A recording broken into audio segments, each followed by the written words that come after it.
panas-panas kita.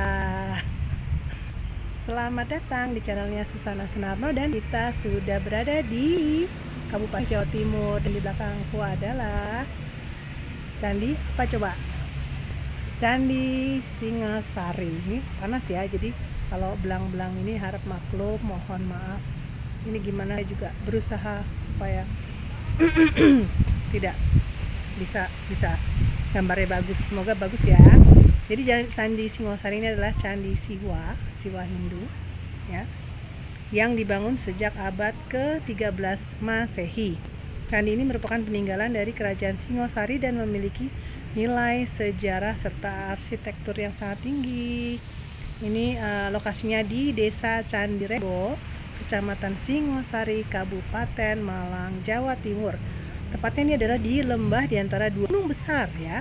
Ada Gunung Arjuna dan juga Gunung Bromo Tengger Semeru. Nah, latar belakang sejarah Kerajaan Singosari ini untuk merefresh lagi ya ingatan kita mengenai sejarah, yaitu adalah pendirinya untuk kerajaannya sendiri ya. Kerajaan Singosari itu pendirinya didirikan oleh Ken Arok dari tahun 1222 hingga 1227 Masehi.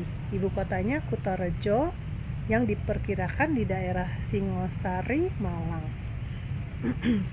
Ya. Kemudian masa kejayaannya ada di Raja Kertanegara yang memerintah di tahun 1268 hingga 1292 Masehi.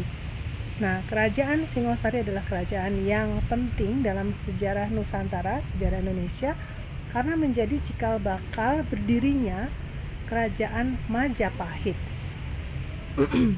Nah, kerajaan ini mengalami kehancuran yang tragis pada tahun 1292 Masehi akibat pemberontakan Jayakatwang, seorang bupati dari Gelang-Gelang yang berada di sekitar Kediri. Nah, di belakang saya atau di bawah adalah beberapa sebagian reruntuhan yang puing-puing yang berada dan termasuk peninggalan kerajaan Singosari ya, atau di Candi Singosari ini. Nah, siapa sih yang membangun Candi Singosari dan untuk apa gitu ya? Nah, Candi Singosari diduga kuat dibangun untuk memuliakan tempat pendarmaan Raja Kertanegara. Marilah kita mendekat ya supaya lebih dekat. Kita berjalan sini.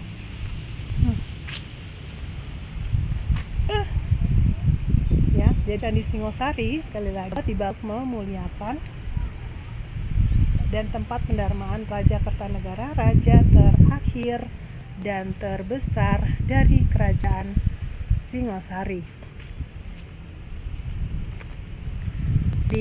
Dari kitab Taraton dan Kertanegara, dua kitab kuno ini menyebutkan bahwa setelah Raja Kertanegara gugur dalam serangan Jayakatwang, ia didarmakan atau dibuatkan bangunan suci untuknya di beberapa tempat.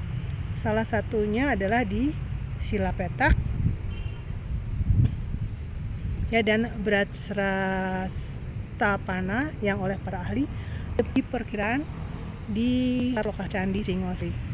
Kemudian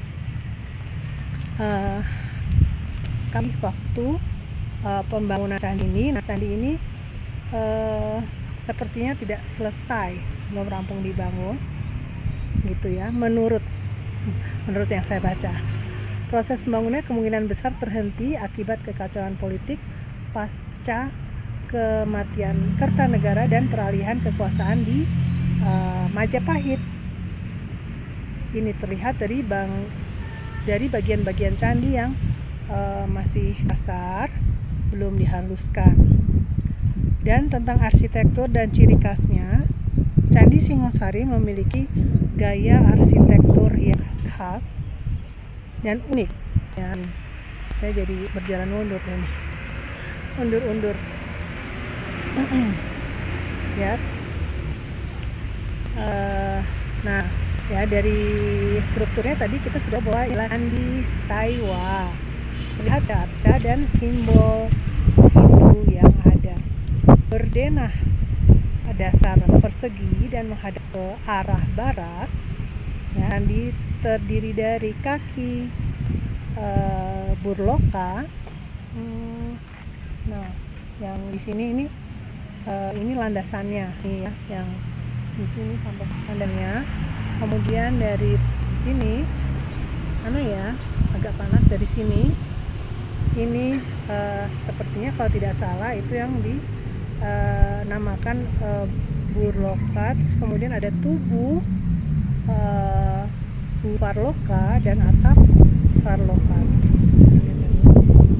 Nah, sini terus yang atapnya yang lebih tinggi lagi yang di atas. Ya, juga menandakan manusia bawah, suci dan paling suci kalau tidak salah juga seperti itu. Kalau ada yang ingin menambahi atau mengkoreksi boleh ya di kolom komentar. Tubuh candi lebih ramping dibandingkan dengan candi-candi dari periode sebelumnya seperti Candi Jago yang juga berada di sekitar sini atau masih di Jawa Timur dan tidak terlalu jauh ya mungkin. Saya juga belum mengukur, tapi kayaknya tidak lebih dari 50 km lah ya gitu. Oke. Nah, terus kemudian atapnya yang unik yaitu terlihat bersusun nih, lihat nggak ya, bersusun, tetapi yang menarik adalah puncaknya yang datar, tidak runcing seperti candi pada umumnya. Di sekeliling atap terdapat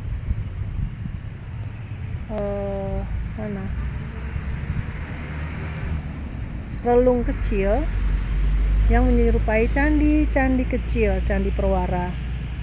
Gaya atap seperti disebut susun dengan mahkota persegi. Hiasan reliefnya pada candi ini juga sederhana.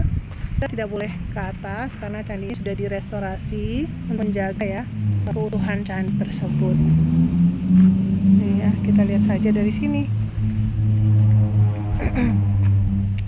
Gaya atap seperti ini disebut atap bersusun dengan mahkota persegi. Oke. Yang menarik adalah hiasan medalion atau bunga yang menyerupai teratai pada bagian tubuh candi. Sedangkan arcanya di hal candi terdapat sejumlah arca candi yang besar. Mana ya? Coba kita lihat. Ini jenisnya ada arcanya ya.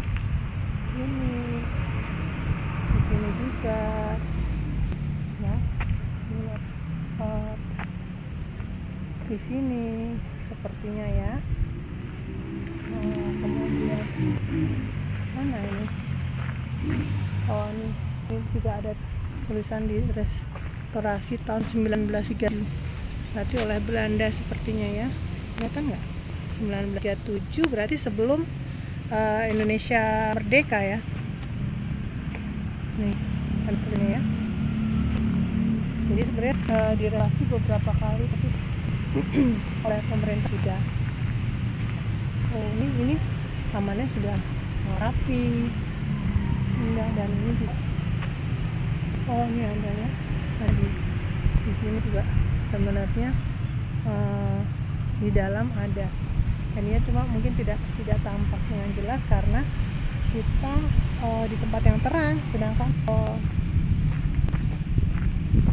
arcanya ya ada di posisi dalam yang teduh atau gelap. Baiklah, kita ada sisi sini sekarang. Nah, di halaman candi yang tadi ya, nanti kita akan kembali lagi sana.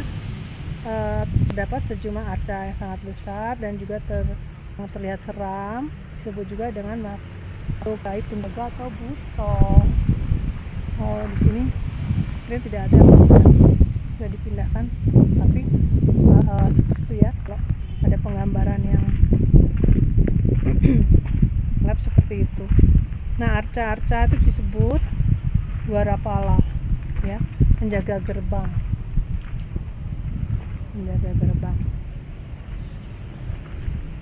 Dua arca Dwarapala Singosari yang sangat terkenal terletak 300 meter dari candi. Oh ya, mereka juara palanya jauh dari sininya.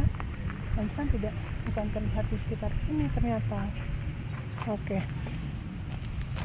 Ini nah, gitu ya. Jadi ini ukurannya. Nah, selain bangunan candi, dapat arca penting yang ditemukan kompleks sekitar candi.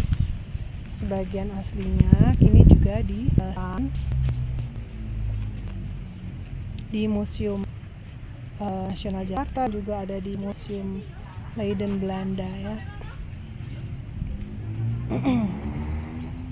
Arca dewa-dewa ada seperti Siwa, Mahaguru, Ganesha, Durga, dan Brahma. Kemudian arca lembu nandi yaitu arca wahana atau kendaraan bagi Dewa Siwa. Arca Raja Kartanegara dalam wujud sebagai Joko Dolok yang sekarang berada di Taman Apsari Surabaya, dan Bhairawa yang tersimpan di Museum Nasional. Oke.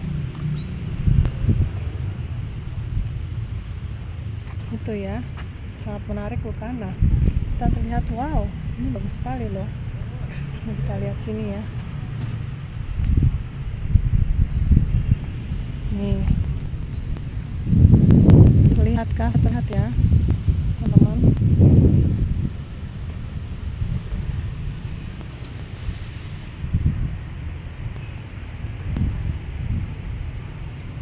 Ya, penyebab keruntuhan itu penghambat pembangunan candi adalah pemberontakan Jayakatwang yang kemudian berdirinya Majapahit mengalihkan perhatian dan sumber daya sehingga pembuatan candi ini terabaikan.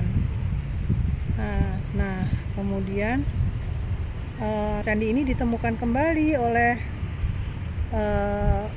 orang Belanda, ilmuwan Belanda pada abad ke-19 ya, bernama C.L.C. van Smith, melaporkan keberadaan pada tahun 1804. Pemugaran serius dilakukan pada masa kolonial Hindia Belanda sehingga pada tahun 1930.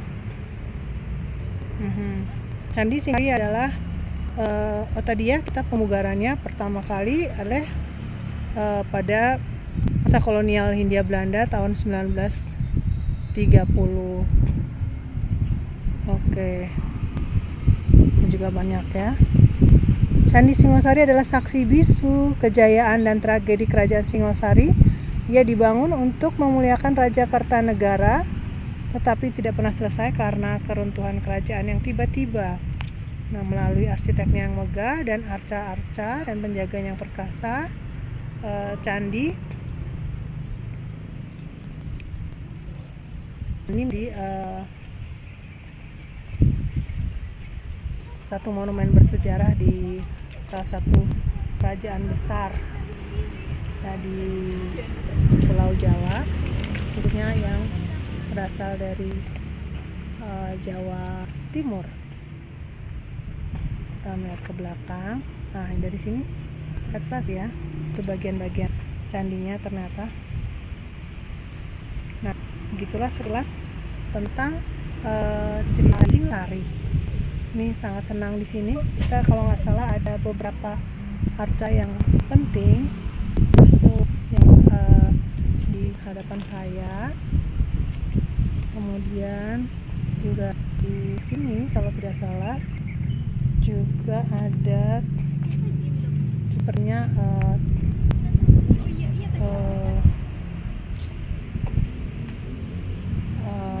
replika atau reruntuhan dari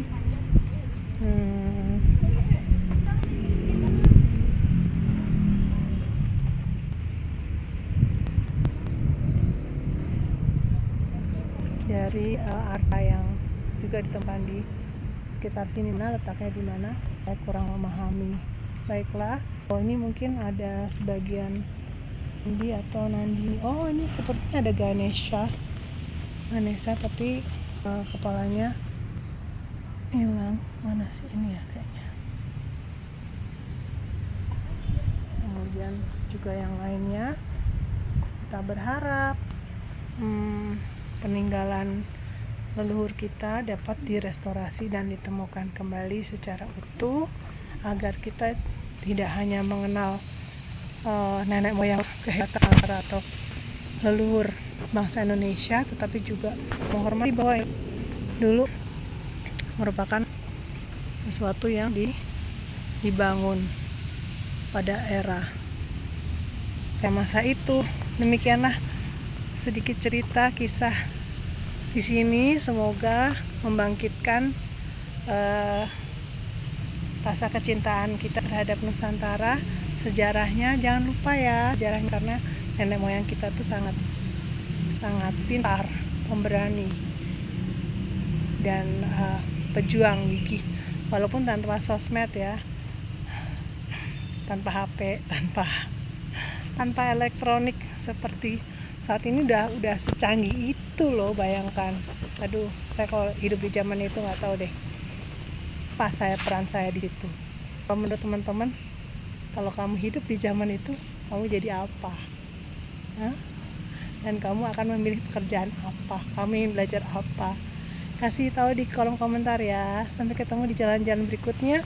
Stay tune terus, dukung terus channelnya Susana Sunarno agar saya jadi semangat nih mau jalan-jalan kemana dan sharing cerita ke para teman-teman, sahabat, adik-adik, kakak, bunda, ayah, om, tante.